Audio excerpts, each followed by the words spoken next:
Sabi, gusto ba syutahin yung ate ko? Malabo ata, pre. Hindi ka na namin kailangan doon, may aso na kami. Uy, grabe to. Ngayon, alam na namin, nagsusyota ng aso yung ate mo. Ayok na yan.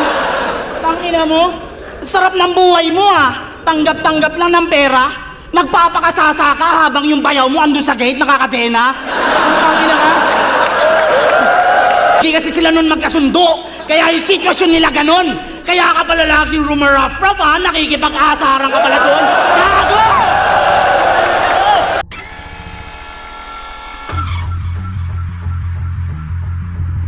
Kada kabastos ang lumalabas sa bibig mo, yung puso niya nadadagdagan lang ng Band-Aid. Alam mo sabi niya?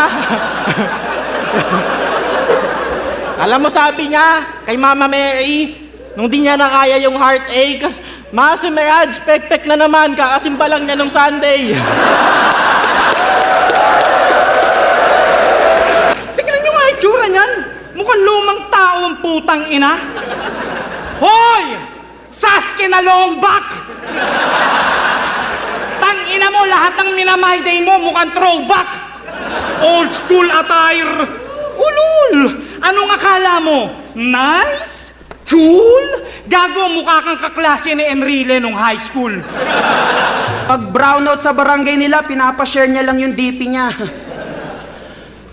SK na naka-Rusi, source pa ng kuryente na nagpapakaluni. Well, you stay sa temptation. Minintain niya yung kuryente. Meralco Dimension. Pagkatapos niya sa Rusi, siya yung next generator.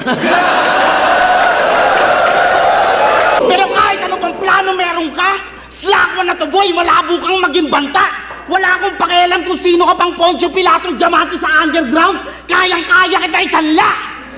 Ang ina mo, gusto mo daling kita sa tanggunti.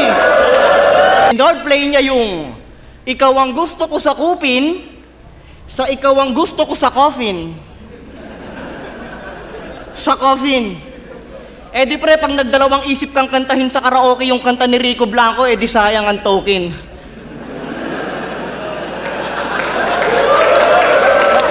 Ya!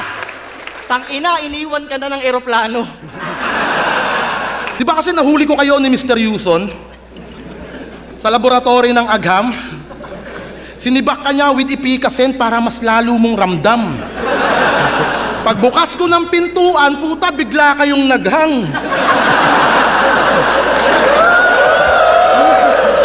Bukod na ang imong nasabi, walang iba kundi anghang. Pumunta siya kay Kuya Sai. Yeah, solid mo talaga. Dumikit pa si Emar doon. Body bag sa'yo, ya!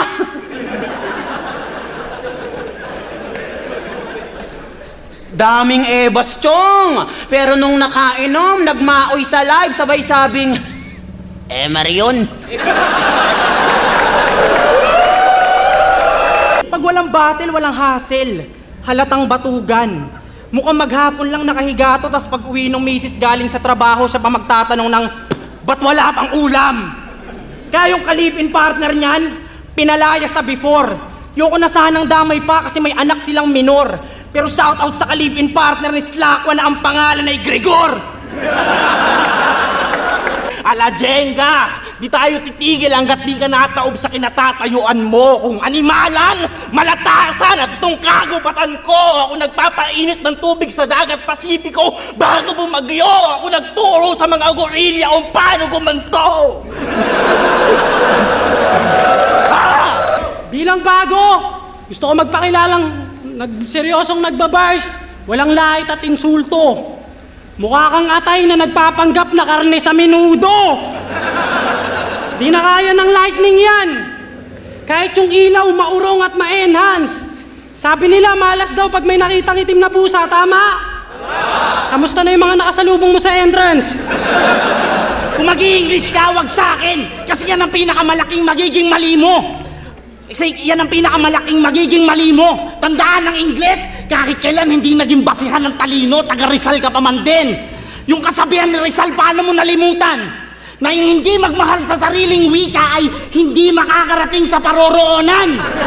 Tama? Tama yun, sinabi ni Rizal yun.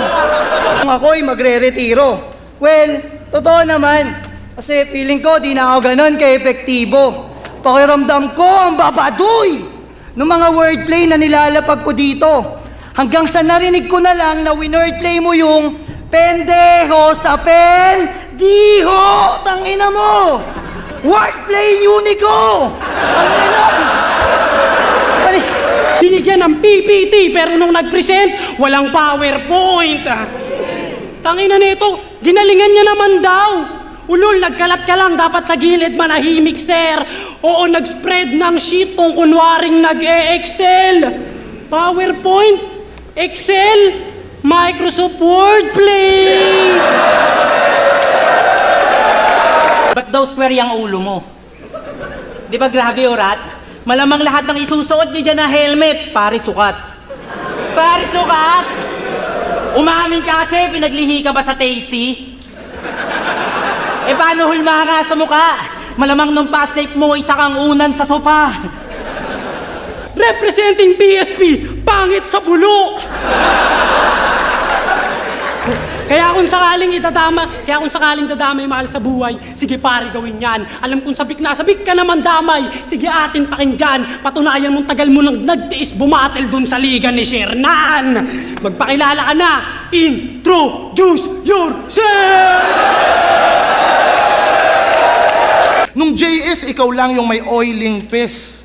Yung suot mo pang wedding dress, tas mukha kang magwe-welding best. Kaya na-turn off ako dyan. Napaka-epic, Brad. Paghawak ko sa balakang, may nakapakong welding rod. Magiging bayaw ko daw siya. Okay, yaw. Mali ka. Ayaw mo nung dinamay ko yung aso na kosi kay Beatroom. Kailangan namin ang aso na naka-Crown Manila. Tapos, Shoutout kay Pastor Richard Rosal ng Divine Will Church. Eto po si Jerome, yung dating kasama nyo palagi. Gusto ko lang pong sabihin, nasa amin na siya at di nyo na siya pwedeng mabawi. Hindi nyo na siya makakasama sa pagkanta ng mga papuri sa langit. Masaya na siya sa piling naming mga gumagawa ng mga kantang pang-adik. sabi niya kay Prince Rhyme, hindi lang ako basta hip-hop o rapper. Ako'y hustler din maituturing. Para ka palang si Omar. Oh wow! Napagsabay mo yung negosyo at pagrarap? Rosmar! Eto na pala si Rufian. Yung nagwa-wordplay ng delivery. Yung nagwa-wordplay ng delivery. Anong akala mo dyan sa homo? Safe yan? Boom! Saki. Unico! Wordplay mo ang guloy, yung islantrain, pang! Rap yan! Yung mga suicidal thoughts mo, hindi to dapat comedic.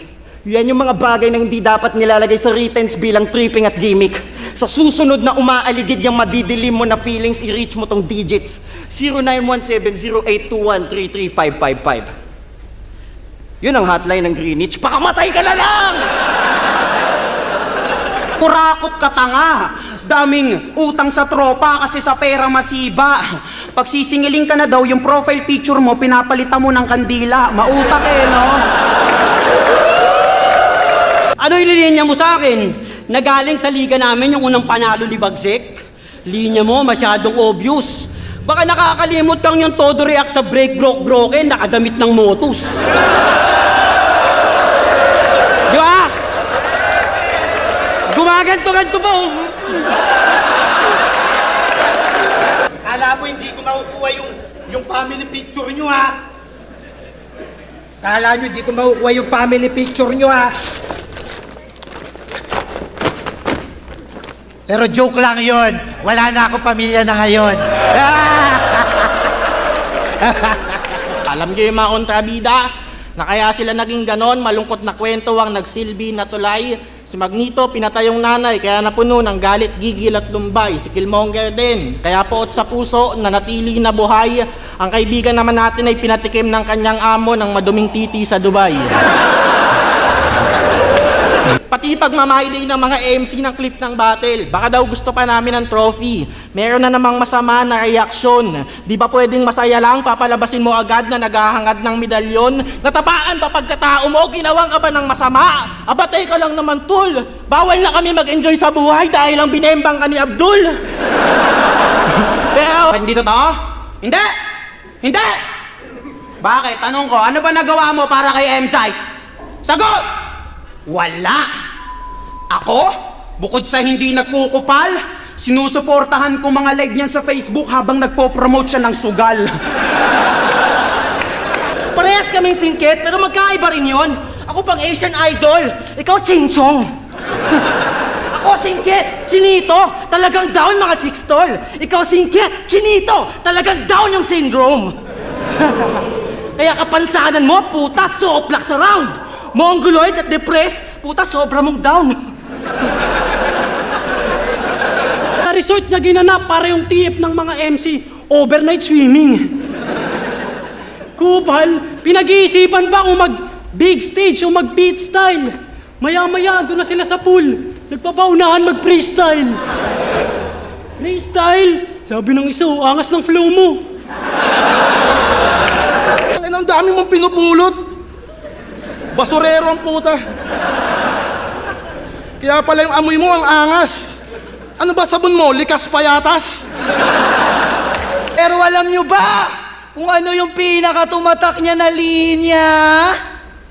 Sasapakin niya daw si Enigma.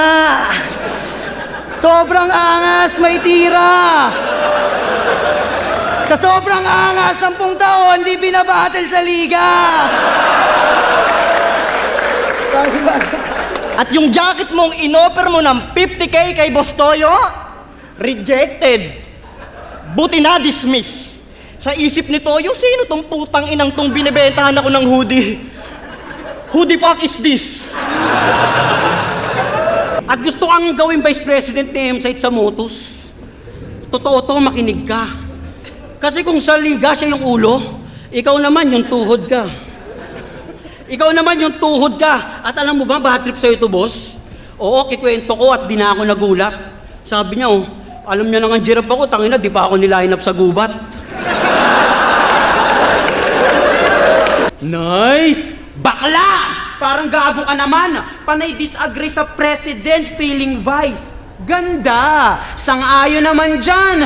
Kung sino man presidente mo, huwag kang naghahamon bano. Pagtaliwas sa gusto nyo, biglang mag-aapoy kayo. Eto pa yung kapatid, di siya nagpapatol sa'yo. Mapaleni o Marcos, magjajakul ako. Ang kinanete.